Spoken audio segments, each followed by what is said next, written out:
Լեռնային Ղարաբաղից բռնի տեղահանված սոցիալապես անապահով ընտանիքներին հրատապ աջակցություն տրամադրելու աշխատանքի և սոցիալական հարցերի նախարարության նախագիծը հանրային քննարկման հարթակում արժանացել է 98% դեմ քվեարկության։ Արցախից բռնի տեղահանված մեր հայրենակիցները պնդում են, որ 40 գումարած 10,000 դրամ ծրագրին պետք է փոխարիներ մեկ այլ համարժեքը, իսկ պատասխանատու գերատեսչության առաջարկները բացառապես խոցելի խմբերին ապրիլի 1-ից աջակցությունները տրամադրելու բազում խնդիրների առջև է կանգնեցնելու իրենց։ Քննարկման ընթացքում աշխատանքի ու սոցհարցերի փոխնախարարը չի համաձայնել դիտարկումների հետ, նշել է սոցաջակցությունն այո պետք է լինի բացառապես կարիքահեն։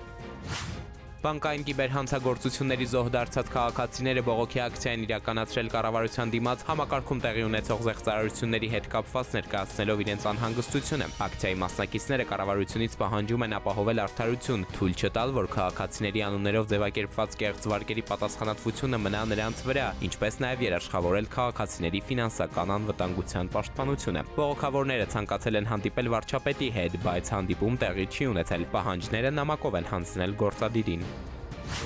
Հայաստանում անցած տարի ավելացել է հիվանդանոցային դիմելիությունը, տվյալները խորհրդարանի առողջապահական հարցերի հանձնաժողովականներին է ներկայացրել առողջապահության նախարարը։ Այսպես այդ տարում 830,773 դեպք են սպասարկել բուժ հաստատություններում, մինչդեռ դրան նախորդող 2023-ի ընթացքում թիվը 751,076 է եղել։ Նախարարը հանգամանքը պայմանավորել է նաև մատուցվող բուժծառայությունների ընդլայնմամբ։ Սպիտակում 17-ամյա տղայի են սպանել 20-ամյա երիտասարդի կնոջը երկար նայելու համար։ Ներքին գործերի գերատեսչությունից են տեղեկացնում, հայտնելով նաև, որ ոստիկանները րոպեների ընթացքում բացահայտել են գործը։ Սպիտակի գերեզմանատան տարածքում է դեպքը եղել։ 20-ամյա տղան իր 22-ամյա եղբայրների հետ գնացել է 17-ամյա համակարգացու հետ հարցեր պարզելու։ Վիճաբանել են, եղբայրներից մեկը դանակով հարվածել է տղայի կրծքավանդակին, մահը տեղում է արձանագրվել։ Վիճաբանությանը մասնակցած 3 երիտասարդներին ձերբակալել են, տեղափոխել համայնքային ոստիկանության բաժին։ Հանցագործության գործիք դանակը հայտնաբերել են։ Գործն արդեն նախաքննական մարմնում է։